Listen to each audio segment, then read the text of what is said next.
तो आज chapter number 5 start कर रहे हैं, लेकिन उससे पहले थोड़ा-सा हम समरी ले लेते हैं। कल चैप्टर नंबर 4 तक हमने क्या-क्या किया था। तो चैप्टर 4 तक जैसे मैंने आपको बताया कि चैप्टर 1 से अर्जुन अपना प्रश्न पूछना स्टार्ट कर दिए कि भगवान मैं अपने रिलेटिव्स को कैसे मारूँगा, किस प्रकार मार सकता हूँ, इनको मारने से मुझे कई तरह के पाप लग जाएँगे, इनको मारने से पारिवारिक समस्याएँ उत्पन्न हो जाएँगी, इनको मारने से बढ़िया है मैं संन्यास लेके भीख माँगूँ, अपने दादा और गुरु को कैसे मार सकता हूँ। और ये सारी चीज़ें जो है चैप्टर नंबर 1 में हमने देखी। चैप्टर नंबर 2 में भगवान ने अर्जुन को आत्मज्ञान के बारे में बताया, आत्मा परमात्मा के बारे में बताया और उनको कर्म के बारे में बताया और उनको निष्काम कर्म के बारे में अच्छे से शिक्षा दी, है ना? मोह, माया ये सब के बारे में बताया, इंद्र तृप्ति के बारे में अर्जुन को बताया भगवान ने। कैसे इंद्र तृप्ति को कंट्रोल कर सकते हैं, सारी चीज़ें अर्जुन को बताई। चैप्टर नंबर 3 में जहाँ हम देखते हैं कि अर्जुन जब पूछते हैं भगवान से कि निष्काम कर्म युक्त सही है कि भक्ति के द्वारा कर्म करना सही है, तो भगवान यहाँ पे बताते हैं कि भक्ति युक्त कर्म सबसे सर्वश्रेष्ठ है।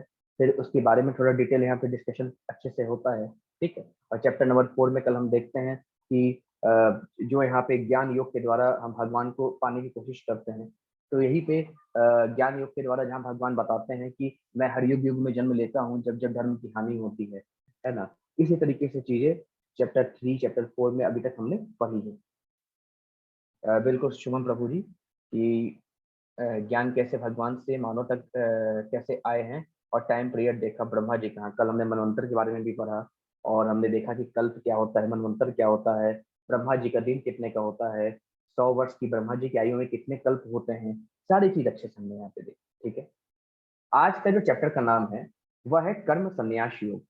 क्या नाम है? कर्म संन्यास योग, चैप्टर नंबर 5। यहाँ पे हम देखेंगे योग यानी भगवान से जुड़ना।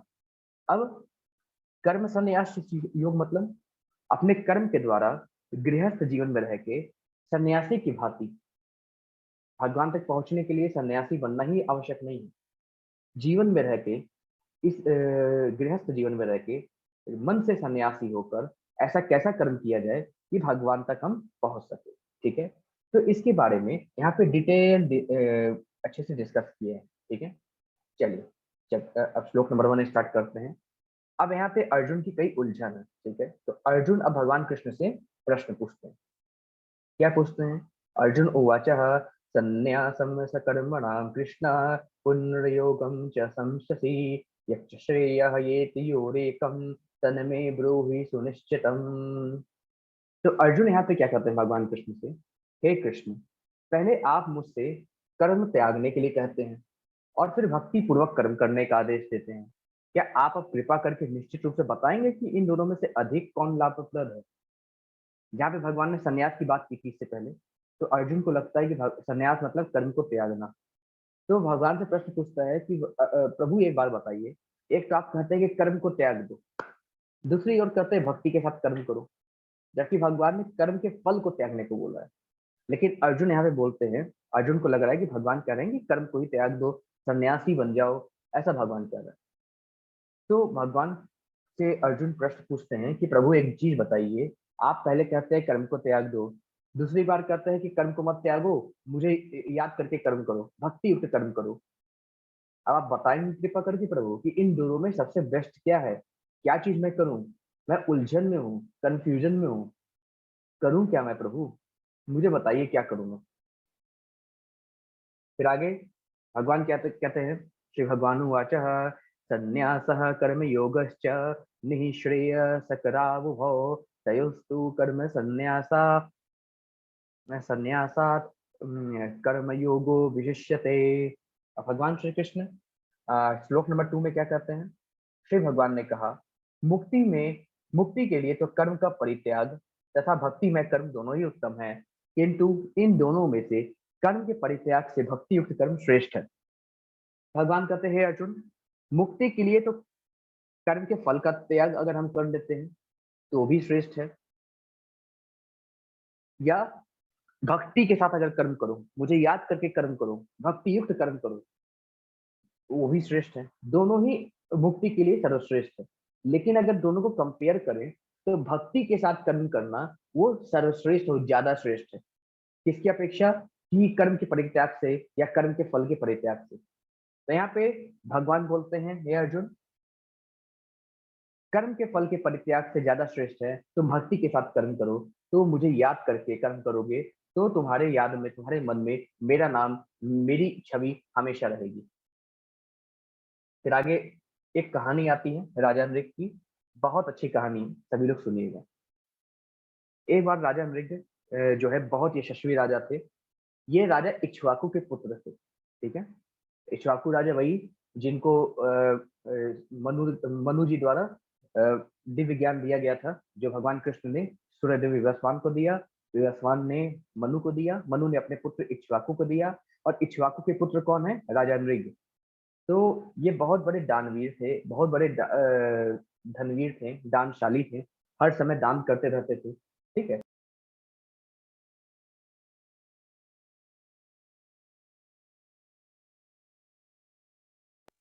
तो ये राजा बहुत बड़े दानवीर थे, ठीक, राजा अमरीक इनका नाम है। तो एक समय ये एक मतलब कि एक समय जो है 1 सहस्त्र गायों का दान कर रहे थे। 1 सहस्त्र मतलब 100 गायों का दान कर रहे थे। तो उस गाय के दान में, वो गाय किस प्रकार दान कर रहे थे? जो गाय का मतलब कि सिंग होता है या कान होता है, उस पे सोना मढ़ा के तो उनको जो है दान कर रहे थे गाय को, ब्राह्मणों को। तो कई ब्राह्मणों को दान किए वो गाय। हुआ क्या कि जो 1 सहस्त्र गाय मंगाई गई थी, उन गायों में एक ऐसे ब्राह्मण की गाय आ गई, एक ऐसे निर्धन ब्राह्मण की गाय आ गई। राजा को मालूम ही नहीं था कि वो उस ब्राह्मण की गाय है। एक गरीब ब्राह्मण की गाय और बछड़ा आके इन 1 सहस्त्र गायों में मिल गए। अब राजा ने गलती से वो जो गरीब ब्राह्मण है उसकी गाय किसी और ब्राह्मण को दान दे दी। अब हुआ क्या कि वो गरीब ब्राह्मण अपनी गाय की खोज करता करता करता करता एक समय एक ऐसी जगह पहुंचा जहां उसकी गाय उसको मिल गई। उसने अपनी गाय को नाम से पुकारा तो उसकी गाय उसके पास आ गई। तब जिस ब्राह्मण के पास वो गाय थी उसने कहा कि नहीं नहीं, ये मेरी गाय है। तो गरीब ब्राह्मण बोला, नहीं ये तो मेरी गाय है। तो फिर वो जो ब्राह्मण था जिसको राजा से गाय मिली थी, उसने कहा कि मुझे राजा ने गाय दान में दी है, इसलिए मेरी गाय है। तो दोनों में बहस छिड़ गई और दोनों चले गए कहाँ? राजा वृक के पास। उस समय राजा मृग अपने राज्य कार्य के कारण, उनमें व्यस्तता के कारण बिजी थे, बहुत ज्यादा बिजी थे। तो सैनिकों के पास गए तो सैनिकों ने राजा को इन्फॉर्म नहीं किया, ठीक है। ऐसे कई समय बीत गया। तब दोनों ब्राह्मणों ने राजा मृग को श्राप दिया कि तुम हमारी समस्या सुलझाने के बजाय तुम अपने राजमहल में बैठ के अपने कार्य में बिजी हो। तुम एक तुम एक छिपकली की भांति व्यवहार कर रहे हो, एक गिरगिट की भांति व्यवहार कर रहे हो। जाओ तुम गिरगिट हो जाओ। ऐसा श्राप जाके किसको दे दिया? राजा मृग को श्राप दे दिया गया, ठीक है। जब राजा मृग को श्राप मिला तो वो दौड़े चले आए और ब्राह्मणों के पैर छुए और उनसे कहा कि मुझे मेरे सैनिकों ने बताया ही नहीं, क्योंकि मैं राज्यकाल में बहुत ज्यादा बिजी था, मुझे क्षमा कर दें। तो उस समय ब्राह्मणों ने कहा कि ठीक है, तुम्हें क्षमा करता हूँ, और श्राप तो मेरा टल नहीं सकता, लेकिन तुम्हारी मुक्ति भगवान श्री कृष्ण के हाथों होगी। जब वो अपने आदि स्वरूप में आएंगे तो वो तुम्हारी मुक्ति अवश्य कर देंगे। तो राजा मृग उसके पास से, उसके बाद से क्या किया, वहां पे वो कुएं में रहने लगा। एक बहुत गहरा कुआं था और 1000 वर्षों से उस राजा मृग छिपकली के वेश में या कहे गिरगिट के वेश में वो भगवान कृष्ण की प्रतीक्षा करने लगा। फिर जब भगवान कृष्ण आए और उनको राजा मृग को छुए तो उनकी मुक्ति हो गई। फिर उन्होंने जो है भगवान कृष्ण को सारी कथा सुनाई। भगवान कृष्ण ने उनको अपना दिव्य धाम दे दिया।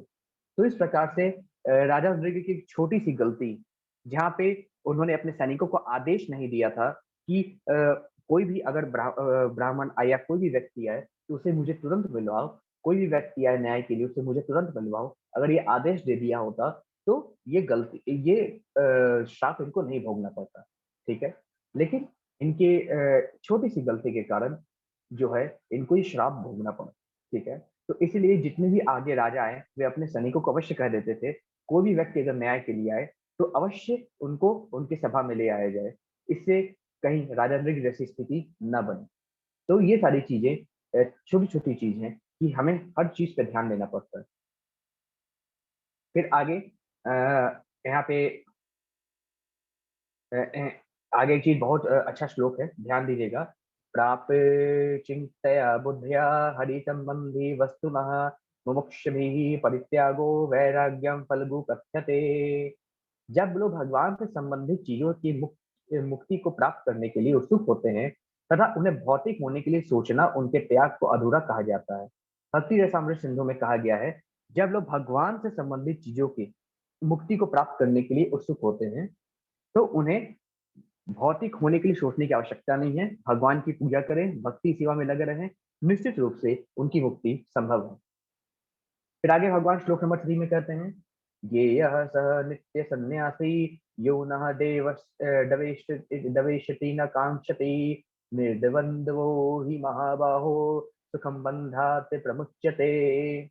तो भगवान श्री कृष्ण यहाँ पे कहते हैं, जो पुरुष ना तो कर्म फल से घृणा करता है और ना कर्म फल की इच्छा करता है, वह नित्य सन्यासी जाना जाता है। हे महाबाहो अर्जुन, ऐसा मनुष्य समस्त द्वंद्वों से रहित होकर भाव बंधन से पार कर संपूर्णतया मुक्त हो जाता है। भगवान कहते हैं, हे अर्जुन, जो पुरुष ना तो अपने कर्म फलों से घृणा करता है, जो भी उसने कार्य किए हैं, जो भी कर्म किया है, हम जो भी काम करते हैं उसका कोई भी फल मिले, अच्छा मिले बुरा मिले, उससे नफरत नहीं करने का, उसे घृणा नहीं करने का।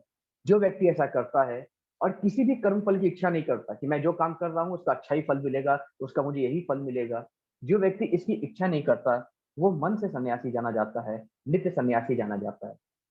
फिर आगे भगवान कहते हैं, हे महाबाहो अर्जुन, ऐसा मनुष्य, ऐसा व्यक्ति समस्त द्वंद्वों से रहित होकर, समस्त दुखों से रहित होकर भाव बंधन को पार कर मुक्त हो जाता है। ऐसा भगवान कृष्ण यहाँ पे कहते हैं। तो भगवान कहते हैं, हे अर्जुन, जो व्यक्ति अपने कर्म फल के प्रति आसक्त नहीं होता, उसकी इच्छा नहीं करता, जो फल उसको मिलता है भगवान की इच्छा समझकर उसको स्वीकार कर लेता है, ऐसा व्यक्ति मन से सन्यासी होता है। हे महाबाहो अर्जुन, ऐसा मनुष्य सभी तरह के दिक्कतों से मुक्त होकर भगवत धाम को प्राप्त करता है, इसमें कुछ भी संदेह नहीं है। फिर आगे भगवान आगे यहाँ पे भगवान कहते हैं कि कर्म फल का त्याग करो, कर्म का नहीं। जो हे अर्जुन, जो तुम कह रहे हो कि कर्म का त्याग करना चाहिए, कर्म का त्याग नहीं करना है, कर्म के फल का त्याग करना है। ठीक है। फिर आगे एक और कहानी आती है श्री नामाचार्य हरिदास ठाकुर जी की। ये जो है दिन में 192 माला करते थे। एक दिन में 192 माला हरे कृष्ण महामंत्र का 192 माला करते थे।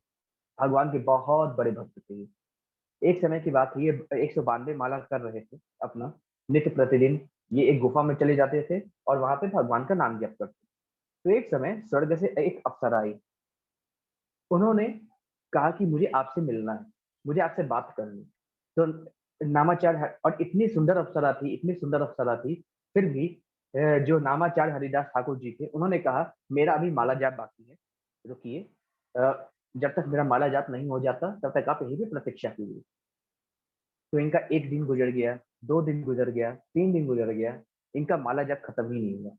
तो जब अप्सरा ने हरि नाम सुना, हरे कृष्ण कृष्ण कृष्ण हरे हरे, हरे राम राम राम हरे हरे, हरे कृष्ण कृष्ण कृष्ण हरे हरे, हरे राम राम राम हरे हरे, ये जब हरि नाम सुना तो उस अप्सरा का हृदय परिवर्तन हो गया उस हरे कृष्ण महामंत्र के नाम से। और उस अप्सरा ने हरिदास ठाकुर को अपना गुरु बना लिया और हरिदास ठाकुर ने इनको गुरु दीक्षा दी। तो समझ सकते हैं हरे कृष्ण महामंत्र में कितनी ताकत है। इसलिए मैं आपसे कहता हूँ कि हरे कृष्ण महामंत्र का कम से कम एक माला जाप अपने पूरे दिन भर में अवश्य करें। और साथ में हरे कृष्ण महामंत्र का जो कीर्तन है वो सब परिवार 5 मिनट ही सही, सब परिवार के साथ 5 मिनट या 10 मिनट ही सही, सब परिवार के साथ एक साथ हरे कृष्ण महामंत्र का कीर्तन करें। निश्चित रूप से 1 महीने के अंदर आपके जीवन में परिवर्तन आ जाएगा।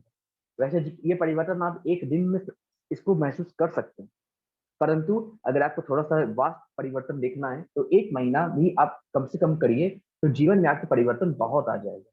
हरे कृष्ण महामंत्र का एक माला जाप या हरे कृष्ण महामंत्र का कीर्तन, दोनों अगर आप स्टार्ट करते हैं निश्चित रूप से आपके जीवन में परिवर्तन होना ही होना है। हरे कृष्ण महामंत्र में बहुत ताकत है। स्वयं चैतन्य महाप्रभु, जो कि भगवान कृष्ण ही थे स्वयं, जो कि आज से 500 वर्ष पहले आए थे, उन्होंने ही यही सारी चीजें हमको बताई। हरे कृष्ण महामंत्र में बहुत शक्ति है। ऐसा कहा जाता है कि जो व्यक्ति रोज 16 माला जाप करता है, पूरे 24 घंटे एक दिन भगवान की माया उसको छूती नहीं है, टच नहीं करती। तो हरे कृष्ण महामंत्र में बहुत ताकत है।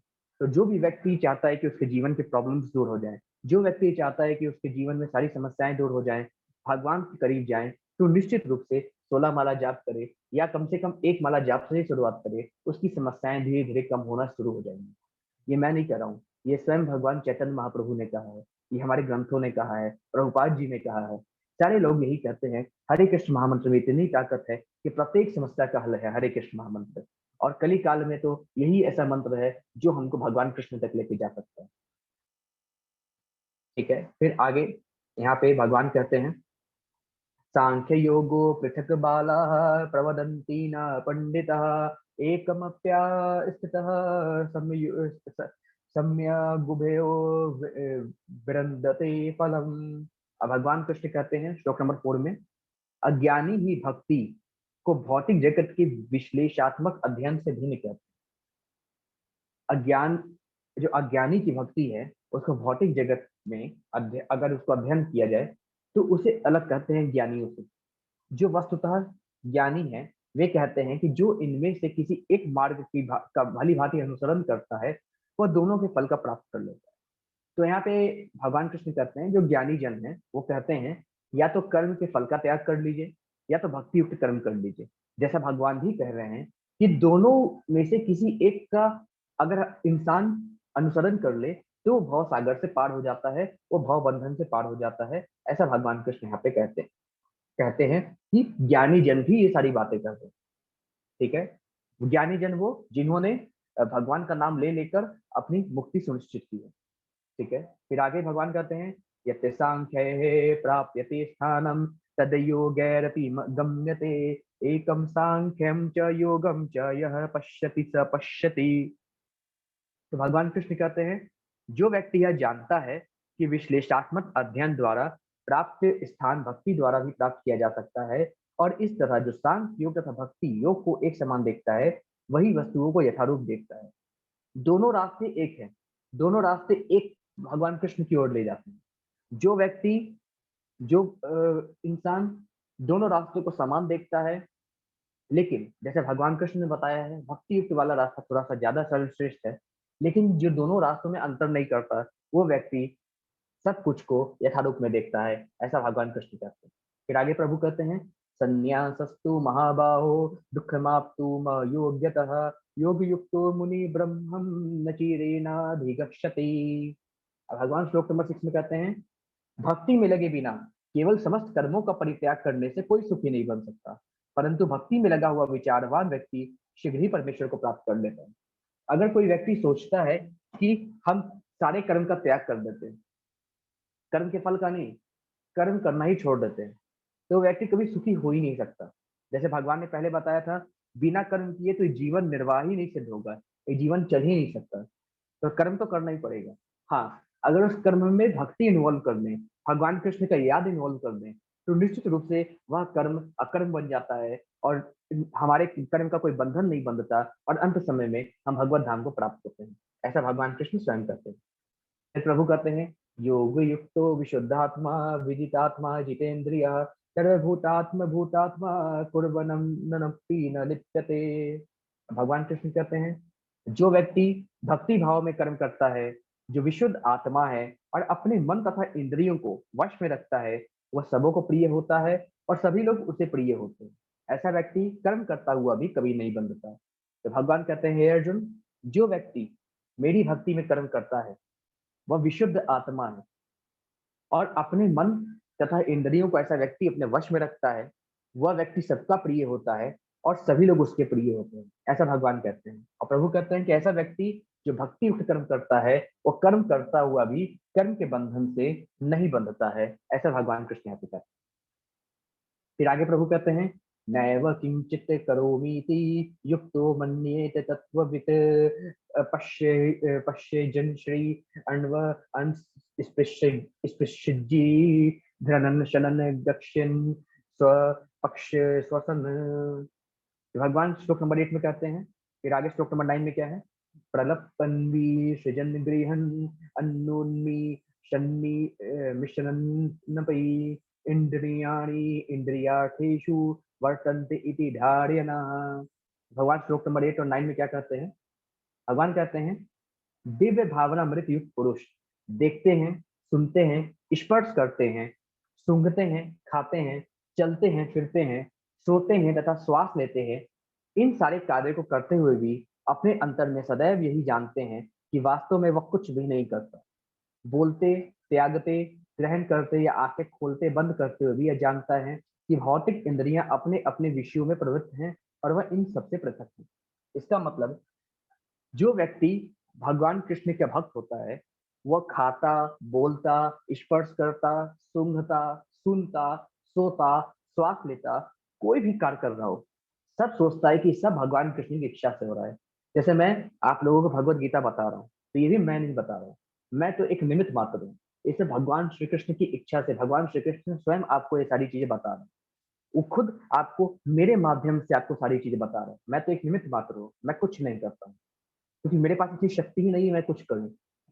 ये सब तो मैं निमित्त मात्र हूँ। मैं बोल रहा हूँ तो भगवान कृष्ण की इच्छा से, मैं श्वास ले रहा हूँ भगवान कृष्ण की इच्छा से, मैं देख पा रहा हूँ भगवान श्री कृष्ण की इच्छा से, मैं कुछ भी कर पा रहा हूँ इस जीवन में, सब कुछ भगवान श्री कृष्ण की इच्छा से। इवन एक पत्ता भी अगर सृष्टि में हिलता है तो भगवान कृष्ण की इच्छा के बिना नहीं हिल सकता। तो जो व्यक्ति इस तरह की भावना रखता है कि मैं सांस ले रहा हूँ भगवान कृष्ण की इच्छा से, बोल रहा हूँ भगवान कृष्ण की इच्छा से, सूंघ पा रहा हूँ भगवान श्री कृष्ण की इच्छा से, देख पा रहा हूँ भगवान श्री कृष्ण की इच्छा से, सब कुछ भगवान श्री कृष्ण की इच्छा से कर रहा हूँ, और सब इंद्रियां अपने कर्तव्य का पालन कर रही हैं, मैं कुछ नहीं कर रहा हूँ, बस मैं भगवान श्री कृष्ण की लीलाओं का आनंद ले रहा हूँ और भगवान का नाम जप कर रहा हूँ।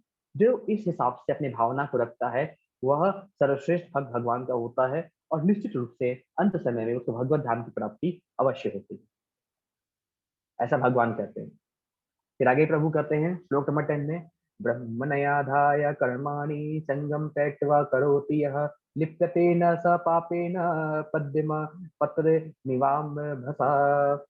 अब भगवान कहते हैं हे अर्जुन, जो व्यक्ति कर्म फलों को परमेश्वर को समर्पित करके आसक्ति रहित होकर अपना कर्म करता है, वह पाप कर्मों से उसी प्रकार अप्रभावित रहता है जिस प्रकार कमल पत्र जल से अस्पृश्य रहता है।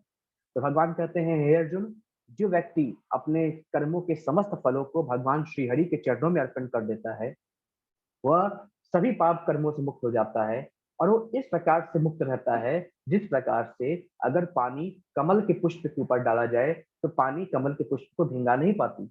उसी प्रकार से व्यक्ति जब अपने समस्त कर्मों को भगवान कृष्ण के चरणों में अर्पण कर देता है, तो वह व्यक्ति उसी प्रकार सूखा हुआ रहता है सभी पाप कर्मों से, सभी पाप कर्मों के फलों से, सभी तरह के कर्मों के बंधन से, और उसको कोई भी कर्म का बंधन बांध नहीं पाता, और अंत समय में वह व्यक्ति भगवान कृष्ण के धाम जाता है, ऐसा भगवान कृष्ण यहाँ पे कहते हैं।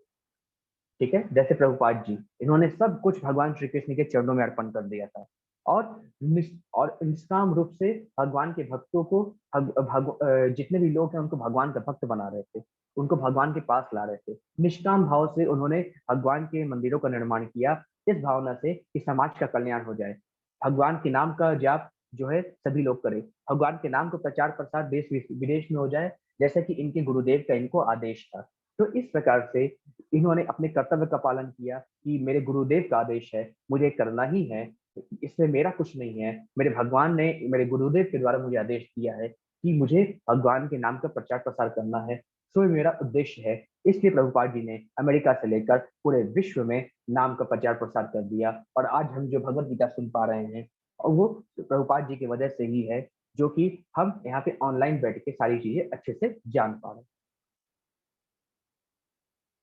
फिर आगे भगवान कहते हैं श्लोक नंबर 11 में, कायेन मनसा बुद्ध्या केवलैरिन्द्रियैरपि योगिनः कर्म कुर्वन्ति संगम त्यक्त्वा तम शुद्धये। अब भगवान कृष्ण कहते हैं हे अर्जुन, योगी जन आसक्ति रहित योगी जन आसक्ति रहित होकर शरीर, मन, बुद्धि तथा इंद्रियों के द्वारा भी केवल शुद्धि के लिए कर्म करते हैं। भगवान कहते हैं अर्जुन, जो योगी जन है, जो मेरी प्राप्ति के लिए तपस्या करते हैं, मेरी प्राप्ति के लिए भक्ति करते हैं, ऐसे लोग शरीर से, मन से, बुद्धि से और सभी इंद्रियों के द्वारा शुद्ध होकर सिर्फ मेरे लिए कर्म करते हैं, ऐसा भगवान कहते हैं। कि जितने भी व्यक्ति हैं जो मेरे भक्त हैं वे सब सभी प्रकार से शुद्ध होकर सिर्फ मेरे लिए कर्म करते हैं, ऐसा भगवान कृष्ण यहाँ पे कहते हैं। फिर आगे भगवान कहते हैं, युक्त कर्म फलम त्यक्त्वा शांति माप्नोति नैष्ठिकम नैष्ठिकीम अयुक्त काम कारेण फले सक्तो निवृद्धयते। भगवान कृष्ण कहते हैं, हे अर्जुन, निश्चल भक्त शुद्ध शांति प्राप्त करता है क्योंकि वह समस्त कर्म फल मुझे अर्पित कर देता है, किंतु जो व्यक्ति भगवान से युक्त नहीं है और जो अपने श्रम का फलकामी है वो बंध जाता है। भगवान कहते हैं, अर्जुन, जो व्यक्ति अपने कर्म का समस्त फल मुझे अर्पण कर देता है वह कर्म के बंधन से नहीं बनता, परंतु जो व्यक्ति मेरे मेरी शरण ग्रहण नहीं करता, वो भगवान से जो व्यक्ति युक्त नहीं है वो अपने श्रम का फलदायी बनता है, फलकामी बनता है। उस व्यक्ति के फल का अच्छा हो या बुरा हो, उसको उस बंधन के कारण उसको अगला जन्म लेके उसका भोग करना ही पड़ता है। परंतु जो व्यक्ति अपने कर्म के फलों को भगवान को अर्पण कर चुका होता है, उस व्यक्ति को कभी कर्म का बंधन नहीं लगता, ऐसा भगवान श्री कृष्ण यहाँ पे कह रहे हैं। फिर आगे प्रभु कहते हैं, सर्वकर्माणि मनसा संन्यस्यास्ते सुखम वसी नवद्वारे पुरे देहि नैव कुर्वन्य कार्यन। भगवान कहते हैं, हे अर्जुन, जब देहधारी जीवात्मा अपनी प्रकृति को वश में कर लेता है और मन से समस्त कर्मों का परित्याग कर देता है, तब वह 9 द्वारे वाले नगर भौतिक शरीर में बिना कुछ किए कराए सुखपूर्वक रहता है। ठीक है। भगवान कहते हैं, हे अर्जुन, जब देहधारी जीवात्मा इस देह में रहने वाली जब जीवात्मा अपनी प्रकृति को वश में कर लेती है और मन से सभी तरह के कर्मों का परित्याग कर देती है, ठीक है, सभी तरह के कर्मों का परित्याग कर देती है, तब वो 9 द्वारों वाले शरीर, 9 द्वार यानी 2 कान, 2 आंख, 1 मुख, 2 नासिका और 2 गुप्तांग, ये 9 द्वारों वाले जो शरीर है, इसका त्याग करके बिना कुछ कराए सुखपूर्वक इसमें रहती है और अंत समय में भगवान के धाम जाती है, ऐसा भगवान कृष्ण यहाँ पे कहते हैं। फिर आगे प्रभु कहते हैं, न कर्तृत्व न कर्माणि लोकस्य सृजति प्रभु न कर्म फल संयोगम स्वभावस्तु परिवर्तते। भगवान कृष्ण कहते हैं, हे अर्जुन, शरीर रूपी नगर का स्वामी देहधारी जीवात्मा न तो कर्म का सृजन करता है, न लोगों को कर्म करने के लिए प्रेरित करता है, न ही कर्म फल की रचना करता है। यह सब तो प्रकृति के गुणों द्वारा किया जाता है। तो यहाँ पे भगवान कहते हैं, हे अर्जुन, इस शरीर में रहने वाली जो आत्मा है वह ना तो कभी कोई कर्म करती है, ना किसी को कर्म करने के लिए प्रेरित करती है, न ही किसी कर्म फल की रचना करती है, क्योंकि इस शरीर में मानव तन में 3 गुण विद्यमान रहते हैं, सतोगुण, रजोगुण, तमोगुण, और उन 3 गुणों के प्रभाव से ही ये शरीर कर्म करता है। आत्मा जब तक चेतनता में रहती है तब तक उसको वो जो 3 गुण हैं वो चलाते रहते हैं, परंतु वास्तव में आत्मा कोई कर्म नहीं करती, वह कर्म शरीर करता है, जिसके द्वारा, गुणों के द्वारा शरीर को करवाया जाता है। ठीक है। तो इसलिए कहा जाता है कि हमको अपने अंदर सतोगुण बढ़ाना चाहिए, जिससे हम सतोगुण में रहकर कर्म करें और मुक्ति को प्राप्त करें, ऐसा भगवान कृष्ण यहाँ पे कहते हैं। फिर आगे प्रभु कहते हैं, नादत्ते कस्यचित् पापम न चैव सुकृतिं विभो अज्ञानेनावृतं ज्ञानं तेन मुह्यन्ति जन्तवः। भगवान श्री कृष्ण श्लोक नंबर 15 में कहते हैं, परमेश्वर न तो किसी के पापों को ग्रहण करता है न पुण्यों को, किंतु सारे देहधारी जीव उस अज्ञान के कारण मोहग्रस्त रहते हैं जो उनके वास्तविक ज्ञान को आच्छादित किए रहता है। अब यहाँ पे प्रभु कहते हैं, परमेश्वर न किसी के पापों को ग्रहण करता न किसी के पुण्यों को। पाप और पुण्यों के फल तो मनुष्य को भोगने पड़ते हैं, परंतु जो व्यक्ति अपने पाप के कर्म या पुण्य के कर्म भगवान को अर्पण कर देता है और ये संकल्प लेता है कि आगे से किसी भी तरह का पाप नहीं करेगा और सिर्फ भगवान की भक्ति करेगा, ऐसे व्यक्ति के भगवान सभी पाप के कर्म माफ कर देते हैं, सभी व्यक्ति को कर्म के बंधन से, कर्म के फलों के बंधन से मुक्त कर देते हैं। और जब व्यक्ति भगवान को याद करके कर्म करता है तो उसके कर्म का बंधन बंधता ही नहीं है और अंत समय में वह मुक्ति को प्राप्त करता है, ऐसा भगवान कृष्ण यहाँ पे कहते हैं। फिर आगे प्रभु कहते हैं, ज्ञानेन तु तद्ज्ञानम येषां नाशीतमात्मनः तेषामादित्य वज्ज्ञानम प्रकाश्यति तत्परम। भगवान श्री कृष्ण यहाँ पे कहते हैं, जब कोई उस ज्ञान से प्रबुद्ध होता है जिससे अविद्या का विनाश होता है, तो उसके ज्ञान से सब कुछ उसी तरह प्रकट हो जाता है जैसे दिन में सूरज से सारी वस्तुएं प्रकाशित हो जाती।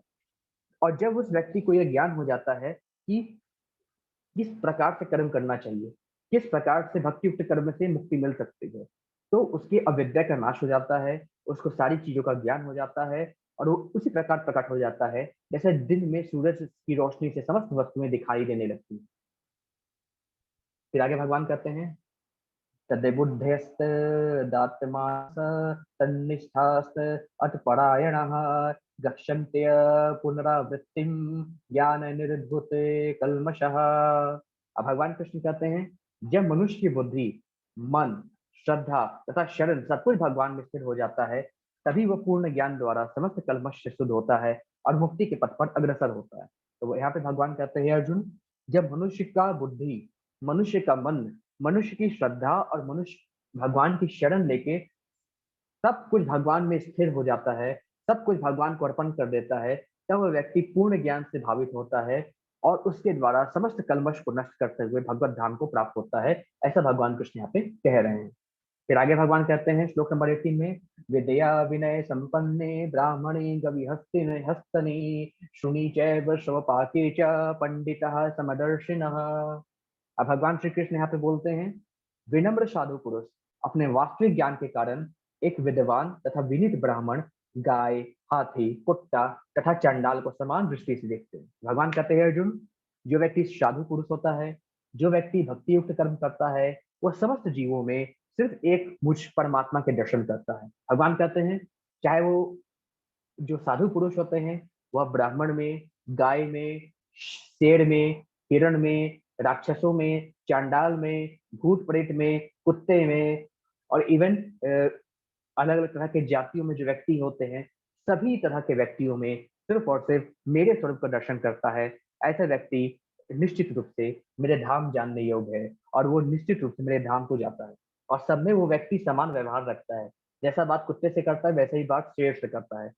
ऐसा व्यक्ति सब में मुझ परमेश्वर के दर्शन करता है और ऐसा व्यक्ति निश्चित रूप से भगवत धाम जाने के योग्य है। फिर आगे भगवान कहते हैं इह तैर्जितः सर्गो ये शाम साम्ये स्थितं मनः निर्दोषम ही समम ब्रह्म तस्माद् ब्रह्मणि ते स्थितः। भगवान श्री कृष्ण कहते हैं जिनके मन एकत्व तथा समता में स्थित हैं और जिन्होंने जन्म तथा मृत्यु के बंधनों को पहले ही जीत लिया है, वे ब्रह्म के समान निर्दोष हैं और सदा ब्रह्म में ही स्थित रहते हैं। भगवान कहते हैं अर्जुन, जिनका मन एक तत्व और समता में स्थित है, मतलब सभी में भगवान का दर्शन करता है, सभी के साथ समान व्यवहार करता है, जिन्होंने जन्म तथा मृत्यु के बंधन को पहले ही जीत लिया है, वे ब्रह्म के समान निर्दोष हैं और सदा वह व्यक्ति ब्रह्म में ही वास करता है। ऐसा भगवान कृष्ण यहाँ पे कहते हैं। फिर आगे प्रभु कहते हैं श्लोक नंबर 20 में, न प्रहृष्येत प्रियम प्राप्य नोद विजेत प्राप्य चाप्रियम स्थिर बुद्धि सम्मूढ़ो ब्रह्मवेद ब्रह्मणि स्थितः। भगवान कृष्ण कहते हैं हे अर्जुन, जो व्यक्ति न तो प्रिय वस्तु को पाकर हर्षित होता है, न अप्रिय को पाकर विचलित होता है, जो स्थिर बुद्धि है, जो मोह रहित है और भगवत विद्या को जानने वाला है, वो पहले से ही ब्रह्म में स्थित रहता है। भगवान कहते हैं अर्जुन, जो व्यक्ति न किसी खास वस्तु को पाकर खुश ज्यादा होता है, न किसी ऐसी वस्तु को जो उसे बहुत एकदम नफरत करता है उसको पाकर दुखी होता है, तो ऐसा व्यक्ति दोनों सिचुएशन में सेम भावना रखता है, सेम सिचुएशन होती है उसकी, स्थिर बुद्धि वाला व्यक्ति होता है। वह व्यक्ति भगवत विद्या को जानने वाला होता है, वह व्यक्ति सभी तरह के मोह माया से रहित होता है और वो व्यक्ति पहले से ही ब्रह्म में स्थित रहता है, क्योंकि वो किसी चीज में भेद नहीं करता। अच्छी वस्तु, अच्छी चीज, बुरी चीज, अच्छी बातें, बुरी बातें, किसी चीज में वो भेद नहीं करता, सभी उसके लिए समान है। ऐसा व्यक्ति ब्रह्म में लीन होता है, ऐसा भगवान कृष्ण कहते हैं। फिर आगे प्रभु कहते हैं ब्राह्म्य स्पर्शे अस्व सक्तात्मा विन्दन्त्यात्मनि यत् सुखम सह ब्रह्म योग युक्तात्मा सुखम सुखम शयम शनुते। भगवान कृष्ण कहते हैं ऐसा मुक्त पुरुष भौतिक इंद्रिय सुख की ओर आकृष्ट नहीं होता, अपितु सदैव समाधि में रहकर अपने अंतर में आनंद का अनुभव करता है। इस प्रकार स्वरूप सिद्धि व्यक्ति परब्रह्म में एकाग्रचित्त होने के कारण असीम सुख भोगता है। ऐसा भगवान कृष्ण यहाँ पे कहते हैं। भगवान क्या कहते हैं अर्जुन, जो व्यक्ति इस प्रकार से मुक्त होता है, ऐसा मुक्त पुरुष भौतिक इंद्रिय सुख की ओर कभी आकृष्ट नहीं होता, भौतिक इंद्रियों के प्रति कभी भी आकर्षित नहीं होता, अपितु सदैव समाधि में रहकर अपने प्रभु का निरंतर भजन करते रहता है। इस प्रकार ऐसा व्यक्ति एकाग्रचित होकर अपना कल्याण करते हुए भगवत धाम को प्रस्थान करता है। ऐसा भगवान कृष्ण यहाँ पे बोल रहे हैं। फिर प्रभु बोलते हैं,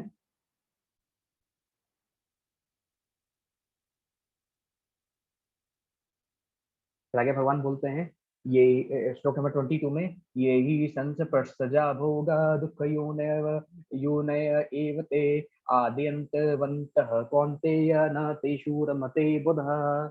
भगवान कृष्ण कहते हैं, हे अर्जुन, बुद्धिमान मनुष्य मनुष्य दुख के कारणों में भाग नहीं लेता जो कि भौतिक इंद्रियों के संसर्ग से उत्पन्न होते हैं।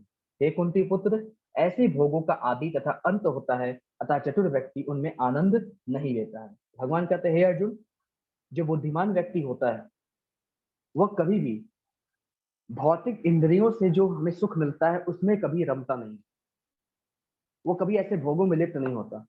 ऐसा चतुर व्यक्ति उसमें आनंद नहीं लेता। ऐसा व्यक्ति सिर्फ और सिर्फ भगवान कृष्ण के ही भक्ति में आनंद लेता है। जैसे जब जो हम देखते हैं, कई ऐसे इंसेक्ट्स होते हैं जो लाइट आने पे उसकी ओर दौड़ पड़ते हैं, अग्नि की ओर देख के उस पर दौड़ पड़ते हैं, भले जानते हैं कि वहां पे खुद देखिए उनकी मृत्यु होने वाली है, परंतु उसकी ओर जाते हैं, मतलब अपनी इच्छा पूरी करने के लिए जाते रहते हैं। उसी प्रकार से एक हिरन जो है उसके पास कस्तूरी होती है, ठीक है, और शिकारी उस कस्तूरी के पीछे हिरन की ओर जाता है और उसका शिकार करने जाता है। तो उसी प्रकार हम अपनी इंद्र तृप्ति के लिए हम कस्तूरी के पीछे भागते हैं।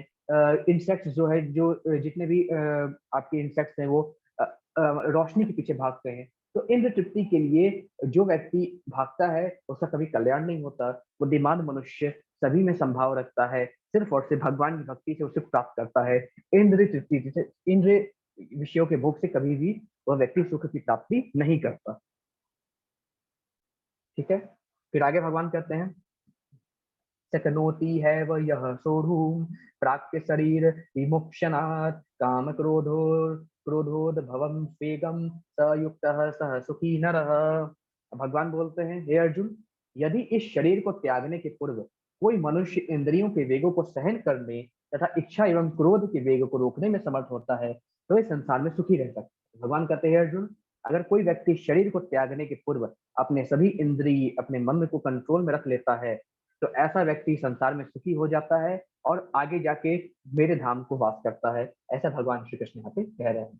फिर प्रभु कहते हैं, योवंतः सुखो अंतरारामस तथांत ज्योतिरैव यः सहयोगी ब्रह्म निर्माणम ब्रह्म भूतो अधिगच्छति। भगवान कृष्ण कहते हैं, जो अंतःकरण में सुख का अनुभव करता है, जो कर्मठ है और अंतःकरण में ही रमन करता है तथा जिसका लक्ष्य अंतर्मुखी होता है, वह सचमुच पूर्ण योगी है। वह पर ब्रह्म में मुक्त पाता है और अंततः ब्रह्म को प्राप्त होता है। भगवान कहते हैं, अर्जुन, जो व्यक्ति अंतःकरण में सुख का अनुभव करता है, जो कर्मठ है, मेहनती है और जो अंतःकरण में ही रमन करता है और जिसका लक्ष्य अंतर्मुख यानी आत्म साक्षात्कार होता है, मेरी प्राप्ति होती है, वह सचमुच पूर्ण योगी है। वह सचमुच पूर्ण योगी है, वह परब्रह्म में मुक्त हो पाता है और अंततो गत्वा ब्रह्म को पाता है, यानी मुझे प्राप्त करता है। फिर आगे भगवान श्लोक नंबर 25 में बोलते हैं, लभन्ते ब्रह्म निर्माण मृष्य क्षण कल्मषः छिन्न दवैद्य यतात्मानः सर्वभूत हिते रतः। भगवान कृष्ण कहते हैं, जो लोग संशय से उत्पन्न होने वाले द्वैत से पड़े हैं, जिनके मन आत्म साक्षात्कार में रत हैं, जो समस्त जीवों के कल्याण कार्य करने में सदैव व्यस्त रहते हैं और जो समस्त पापों से रहित है, वे ब्रह्म निर्माण को प्राप्त हो।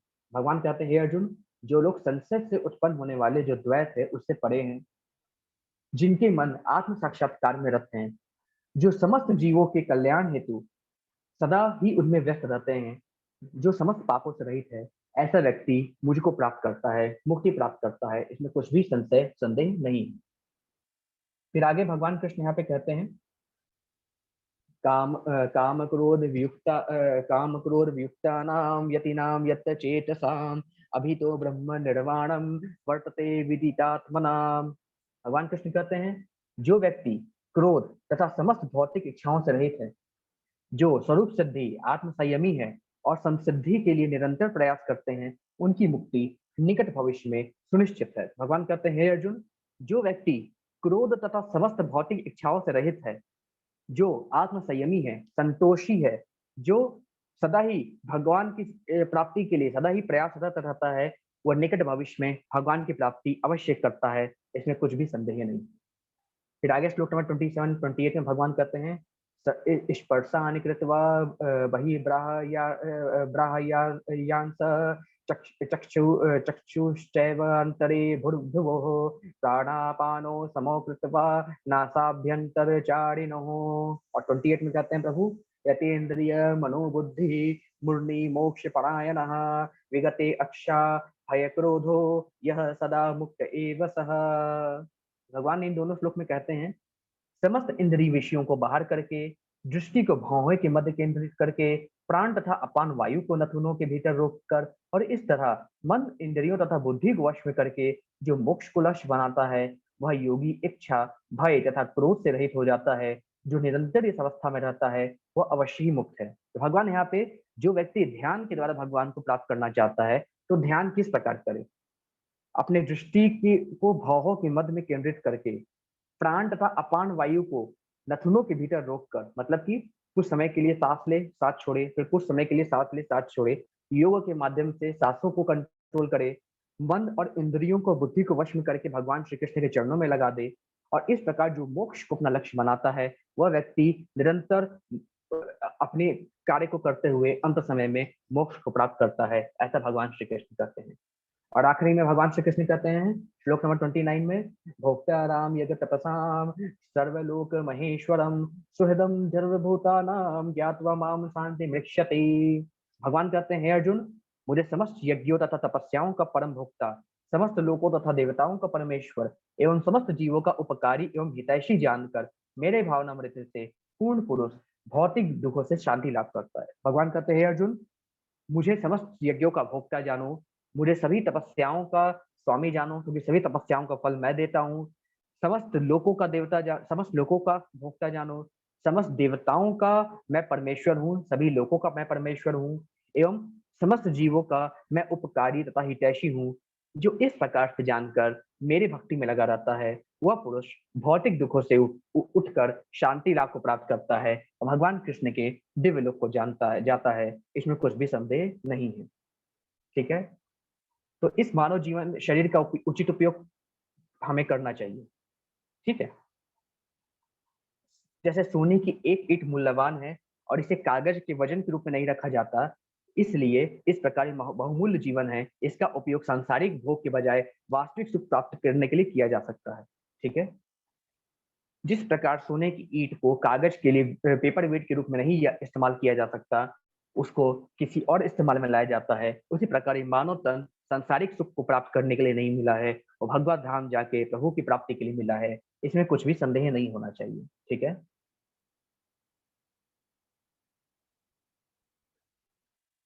फिर आगे प्रभुपाद जी कहते हैं, प्रभुपाद जी के कुछ शब्द हैं, यह 5वां अध्याय कृष्ण भावनामृत की, जिसे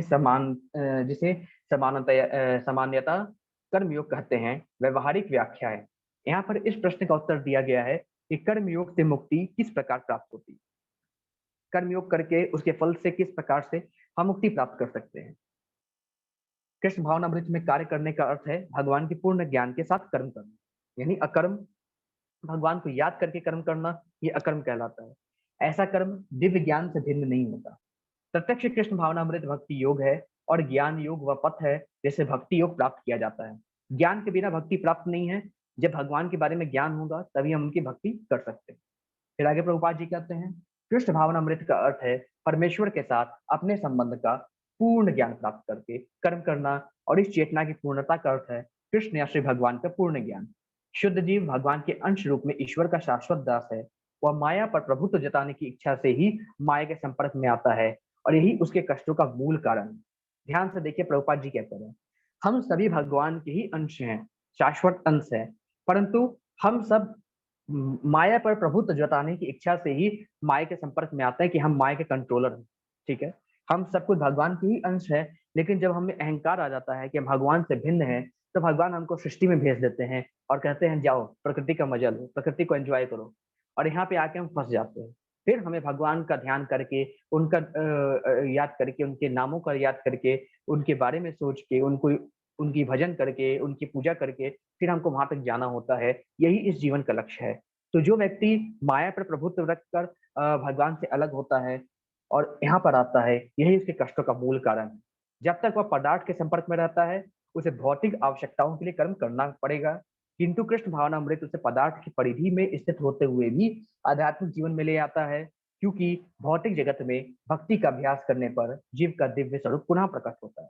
तो यहाँ पे बताया गया है कि भगवान कृष्ण की भक्ति ही हमको हर प्रकार के पापों से, हर प्रकार से के तापों से मुक्त कर सकती है, हर प्रकार के क्लेशों से मुक्त कर सकती है। भगवान कृष्ण की भक्ति हमको आध्यात्मिक जीवन में ऊपर ले जा सकती है और भगवत धाम हमको ले जाके वहां पे भगवान के पास हम गोलोक धाम जा सकते हैं। सिर्फ कृष्ण भावनामृत में हमें रहना है। ठीक है, जो गलती हमने पहले की वो अब नहीं करनी। ठीक, यही प्रभुपाद जी यहाँ पे इस चैप्टर नंबर 5 के बारे में कहते हैं। तो चैप्टर यहीं पे समाप्त हुआ। हरे कृष्णा। अब किसी के कोई क्वेश्चन हो, कोई प्रश्न हो तो आप क्या करके हैंड रेस कर सकते हैं, या आप चैट बॉक्स में अपने प्रश्न लिख दीजिए और उसके बाद आप जो है अपने प्रश्न पूछ सकते हैं। हरे कृष्ण। कोई भी डाउट हो, कोई भी दिक्कत हो तो आप हैंड रेस कर सकते हैं या चैट बॉक्स में अपने प्रश्न पूछ सकते हैं, एक एक करके।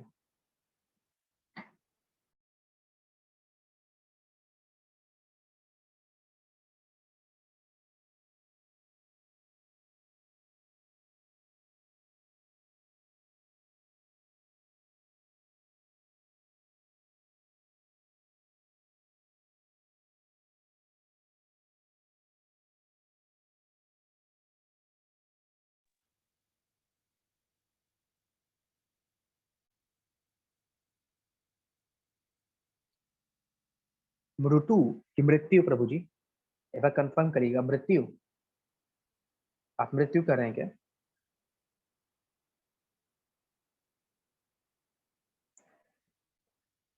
मृत्यु कुछ नहीं प्रभु जी।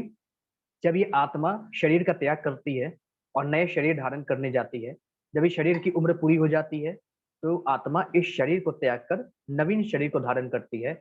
आत्मा इस शरीर को त्यागती है और जैसा कर्म इस शरीर में की होती है, अगर भगवान की भक्ति की होती है तो भगवत धाम जाती है, या अगर जैसा भी अच्छा काम बुरा काम करती है, अच्छे काम के स्वरूप वो स्वर्गलोक में जाती है। फिर जब बुरे काम के फल का समय आता है तो नरक लोक में यातनाएं भोगती हैं और वापस पृथ्वी लोक पे आके कर्मानुसार 84 लाख योनियों में आती हैं, फिर मानव जन्म लेती है। मृत्यु कुछ नहीं है, आत्मा का एक शरीर से दूसरे शरीर में परिवर्तन। जी प्रभु जी।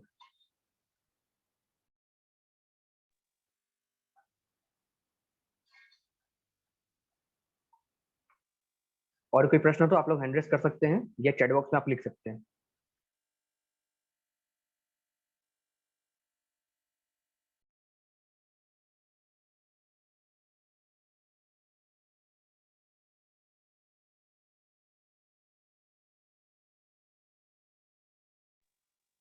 प्रभु जी, इंद्रियों को स्थिर सिर्फ कृष्ण भावनामृत में रह के की जा सकती। हम इंद्रियों को अपने वश में करने का प्रयास करेंगे तो जो इंद्रिय भोग हैं, जैसे अगर हम आंखों से कोई अच्छी चीज देखते हैं या हमें कोई अच्छा खाना लगता है, अगर हम अपने मुंह को कह देंगे कि नहीं इसको नहीं खाना है, लेकिन मन से उस खाने का चिंतन करते रहेंगे, आंखों से नहीं कहेंगे उसको देखना नहीं है, लेकिन मन से उस दृश्य का चिंतन करते रहेंगे, वो कितना सुंदर था, वो कितना दृश्य सुंदर था, तो मन से भी चिंतन करना तो भी पाप है। अगर इसको कंट्रोल में करना है, सिर्फ एक ही तरीका है, हरे कृष्ण महामंत्र का जाप। जितना भगवान का जाप करेंगे, जितना भगवान की भक्ति करेंगे, हमारा मन स्वतः ही उन सारी चीजों से छूट जाएगा और भगवान की भक्ति में लग जाएगा। जब हमारा मन एक रास्ते पे चल देगा भगवान की भक्ति में, तो निश्चित रूप से सभी तरह से हमारा मन इन सारी चीजों से मुक्त हो जाएगा। ठीक है प्रभु जी। मृत्यु से क्यों डरना है प्रभु जी? मृत्यु तो सबको आनी है, मुझको आनी है, आपको आनी है, सभी को एक नए दिन मृत्यु आनी है। सांसों प्रत्येक सांस भगवान देते हैं, सांसों की गिनती करके हमें भगवान देते हैं। जब आपका उम्र पूरा हो जाएगा, मृत्यु अवश्य आ जाएगी। मृत्यु क्या है? हमारे शरीर में है, कल किसी और शरीर में जाएंगे। इसलिए कहते हैं ना, इस शरीर में रहकर जितना अच्छा कर्म हो सके उतना करना चाहिए। अपने 3 गुणों में हमें आसक्त नहीं होना है। अब हम जानते हैं 3 गुण हमें भगाते हैं, अगर जान गए हैं तो फिर क्यों 3 गुणों में आसक्त होना। तो 3 गुणों से समझिए कि हमें भगवत भक्त बनना है, भगवान के भक्त बने, है ना। इस शरीर को जितना सदुपयोग कर सके भगवान की सेवा में उतना करना चाहिए। जो भी हम काम करें भगवान को याद करके काम करें, कोई भी कर्म का बंधन नहीं बनने दें। और जब भी आप पूजा करें, अपने सभी कर्म के बंधनों को, अपने आप को भगवान के श्री चरणों में अर्पण कर दें। फिर कोई भी तरह का पाप नहीं लगता, सभी तरह के कर्म के बंधन छूट जाते हैं। जी प्रभु जी।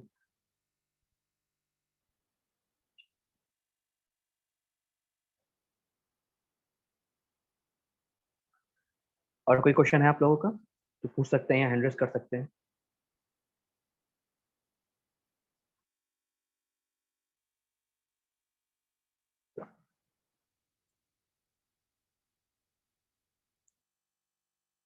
प्रभु जी, मृत्यु से नहीं डरना चाहिए।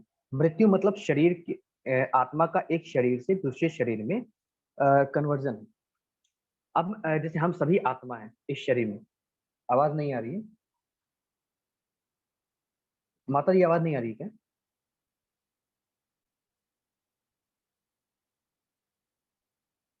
सभी को आवाज आ रही है? ठीक है। तो आत्मा का एक शरीर से दूसरे शरीर में जाना ही मृत्यु है। हम इस शरीर में हैं, जब हम दूसरे शरीर में जाएंगे तो इस शरीर की मृत्यु हो जाएगी, क्योंकि हम जब तक इस शरीर में है तब तक हम चेतन अवस्था में रहते हैं। और जब हम इस शरीर से निकल के किसी और शरीर में जाएंगे तो इस शरीर की मृत्यु हो जाएगी। जब तक भगवान ने इस शरीर में उम्र दी है हमको, तब तक इस शरीर में हम वास करते हैं। उसके बाद हम दूसरे शरीर में चले जाते हैं। तो मृत्यु क्या है? आत्मा का एक शरीर छोड़ना। और जब व्यक्ति ये करता है, जब आत्मा एक शरीर को छोड़ती है तो शरीर की मृत्यु हो जाती है। ठीक है, मृत्यु से डरना नहीं चाहिए, क्योंकि ये आत्मा का एक शरीर छोड़ना, दूसरे शरीर धारण करना, ये एक प्रोसेस है। जो विद्वान मनुष्य होते हैं इस चीज से कभी भी घबराते नहीं है। जी प्रभु जी। और कोई प्रश्न है, कोई क्वेश्चन है तो आप लोग पूछ सकते हैं।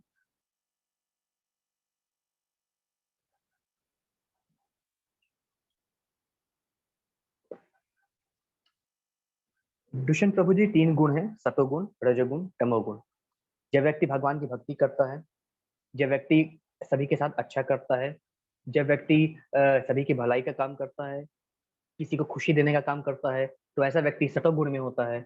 जब व्यक्ति गुस्सा करता है, जब व्यक्ति बाहर के खाने खाता है, जब व्यक्ति तीखा खाना खाता है, जब व्यक्ति हर बात बात पे क्रोध करने लगता है, तो ऐसा व्यक्ति क्या होता है? राजस स्वभाव का होता है। जब व्यक्ति नॉन वेजिटेरियन से लेकर नशा तक सब सारी चीजें करता है, उस तरह के व्यक्तियों को हम तामस पुरुष कहते हैं। ऐसा व्यक्ति आलसी भी होता है। तो इस प्रकार के व्यक्तियों को हम तामसिक गुण कहते हैं। तो ये तीन गुण हर व्यक्ति में विराजमान होते हैं। डिपेंड करता है कौन सा गुण प्रधानता पे है। जी प्रभु जी।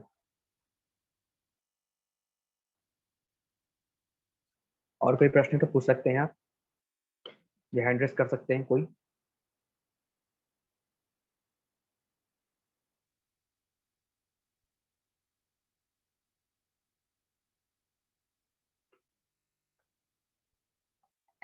चलिए, अब कोई क्वेश्चन नहीं है तो ये क्लास को यहीं पे एंड करते हैं।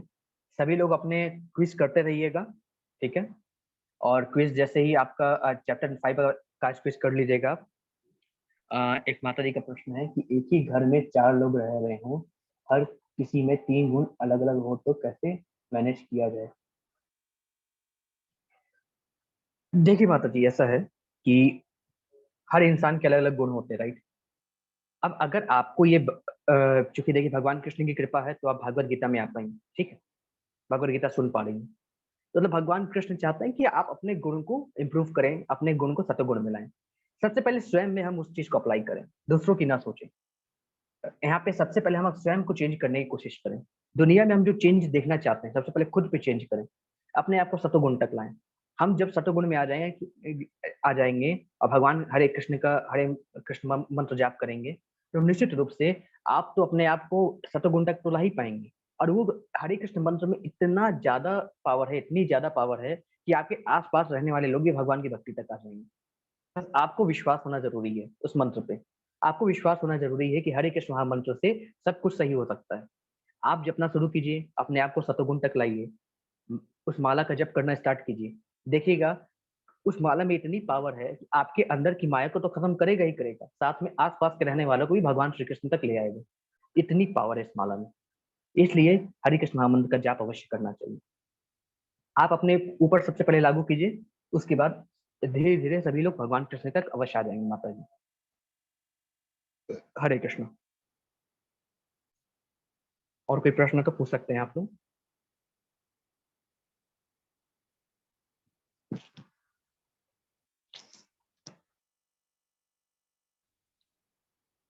क्या और कोई प्रश्न तो है नहीं, तो फिर हम क्लास एंड करते हैं। कल चैप्टर नंबर 5 करेंगे और सभी लोग क्विज कर लेंगे आज चैप्टर नंबर 5 का। ठीक है, तो पहले क्विज कर लीजिएगा, फिर कल हम चैप्टर नंबर 6 स्टार्ट करेंगे अच्छे से। ठीक है, हरे कृष्णा सभी, सभी को हरे कृष्णा।